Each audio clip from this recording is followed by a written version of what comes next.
Car రెంట్‌కి తీసుకుని సరదాగా బయటికి వెళ్ళాలనుకుంటున్నారా? అయితే వెంటనే ఈ నెంబర్‌కి కాల్ చేయండి.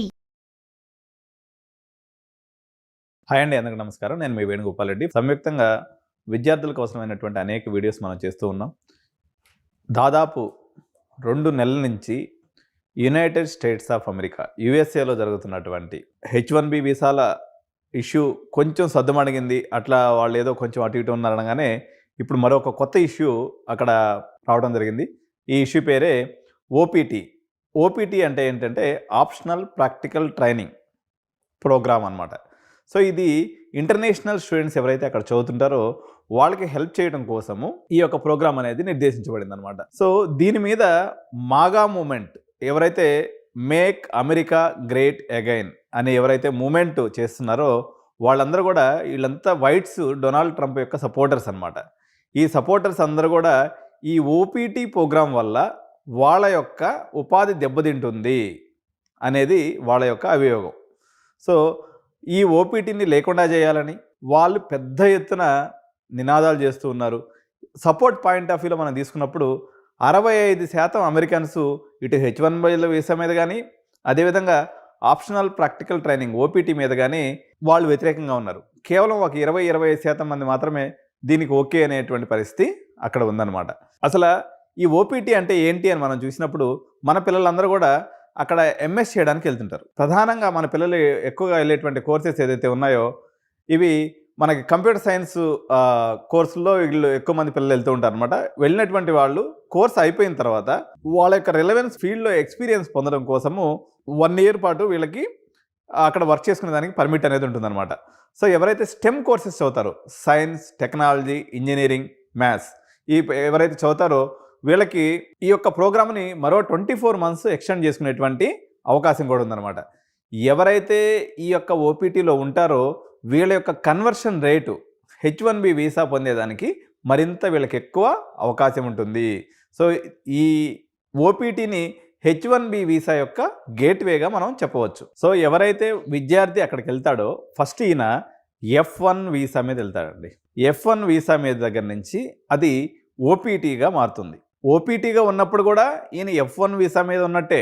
అక్కడి నుంచి అది మళ్ళీ తర్వాత పర్మనెంట్ ఎంప్లాయ్మెంట్ కింద పోయేసి H1B వీసాగా మారుతుంది.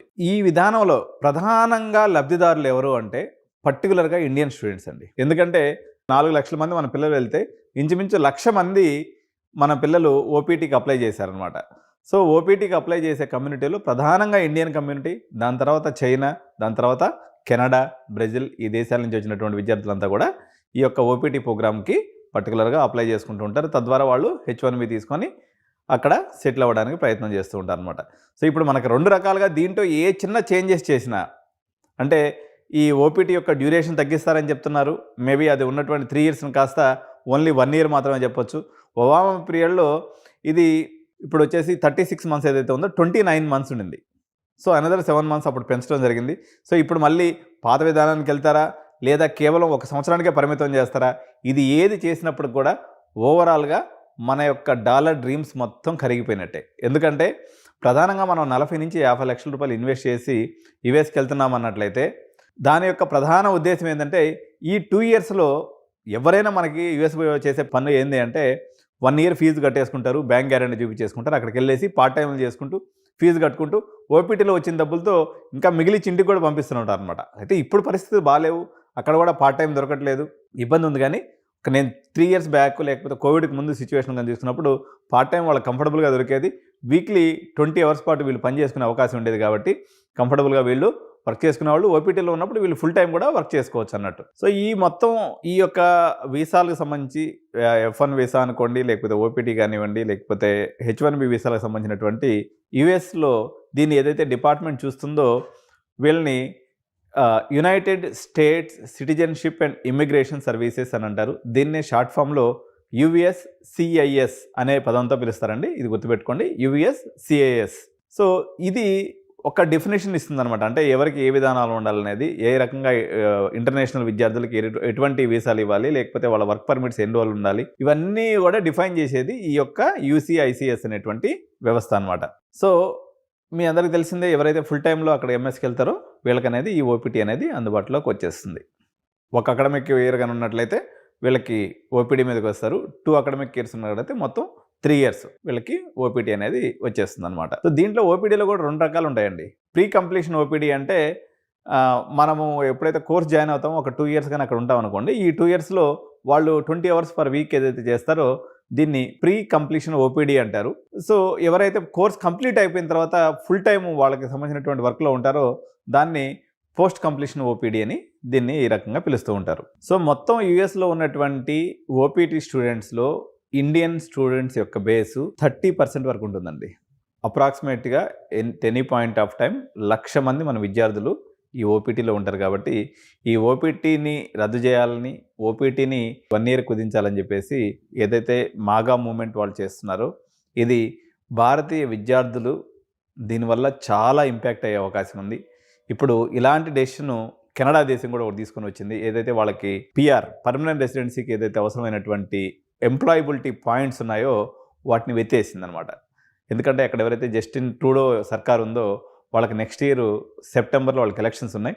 ఆ ఎలక్షన్స్ని బేస్ చేసుకొని ఈ యొక్క దాన్ని వాళ్ళకు వచ్చేటువంటి పర్మనెంట్ రెసిడెన్సీకి వచ్చేటువంటి పాయింట్స్ ఏదైతే ఉన్నాయో ఆ పాయింట్స్లో మెజారిటీ ఆఫ్ ది పాయింట్స్ వాళ్ళ ఎంప్లాయ్మెంట్ నుంచి వస్తాయన్నమాట. ఆ పాయింట్స్ని కన్సిడర్ చేయమని చెప్పేసి ఆయన ఈ మధ్య ఒక జీవో జారీ చేశాడు. దాని మీద మనం నెక్స్ట్ వీడియోలో కూడా చర్చిద్దాం. సో ఒక రకమైనటువంటి అన్సర్టనిటీ ఏర్పడిపోయింది. భారతీయులకి ఎక్కడ పోయినా కూడా అనేక రకాలైనటువంటి ఇష్యూస్ వస్తూ ఉన్నాయి. అక్కడ ఉన్నటువంటి ఎగ్జిస్టింగ్ గ్రీన్ కార్డ్ హోల్డర్స్ని కూడా మళ్ళీ మొత్తం రివ్యూ చేస్తామని ఇంకో పక్క గవర్నమెంట్ చెప్తూ ఉంది. అంటే మీరు చేసినటువంటి అప్లికేషన్స్ ఏదైతే పాత దాంట్లో ఏదైనా మిస్టేక్స్ ఉన్నప్పుడు కూడా దాన్ని కూడా ఇప్పుడు తిరగదోడి మళ్ళీ మీ గ్రీన్ కార్డుని కూడా క్యాన్సిల్ చేస్తామని చెప్తున్నారు. H1B వీసా నిబంధనల్ని కఠినతరం చేస్తామని చెప్తున్నారు. H4 ఏదైతే డిపెండెన్స్ వీసాలు ఉన్నాయో దాని మీద కూడా చాలా కఠినమైనటువంటి నిబంధనలు విధిస్తామని చెప్తున్నారు. ఇంకోటి ఏంటంటే పార్ట్ టైం పాయింట్ ఆఫ్ వ్యూలో కూడా ఏదైతే మనం యూనివర్సిటీ జనరల్గా మనం అక్కడికి వెళ్ళేటువంటి విద్యార్థులకు ఏం పర్మిషన్ ఉంటుందంటే విత్ ఇన్ ద యూనివర్సిటీలో వర్క్ చేసుకునే పర్మిషన్ ఉంటుంది అనమాట. కానీ మన వాళ్ళు చూసి చూడనట్టుగా బయటికి పోయి అదే ఇది పనులు చేసుకుని కొంచెం సంపాదించుకుంటూ ఉంటారు.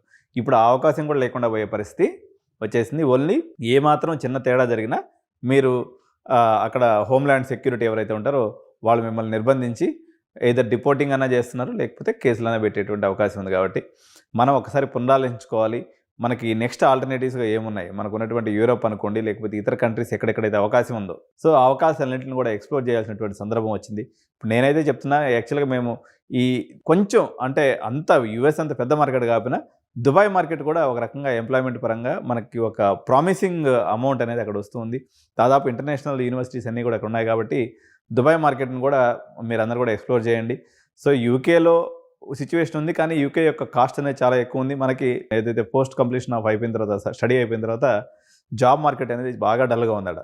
సో ఆస్ట్రేలియా, కెనడాల పరిస్థితి అయితే మన వద్దనే రకంగానే వాళ్ళ పరిస్థితి ఉంది. అక్కడ వాళ్ళకి ఏంటంటే హౌసింగ్ క్రంచ్ వచ్చేసింది అనమాట. ఈ మైగ్రెంట్స్ అంతా రావడం వల్ల వాళ్ళకు ఉండడానికి ఇల్లు లేకుండా పోయినటువంటి పరిస్థితి వచ్చేసింది అక్కడ. అదేవిధంగా రెంట్స్ అనేవి కూడా చాలా కాస్ట్లీ అయిపోవడం వల్ల ఈ యొక్క మైగ్రేషన్ని కుదించాలి అని చెప్పేసి ప్రభుత్వం సూత్రప్రాయంగా నిర్ణయం తీసుకొని దానికి అనుగుణంగా ఒక్కొక్క జీవోని అక్కడ తయారు చేస్తూ వస్తుందన్నమాట. Thank you so much. Bye bye.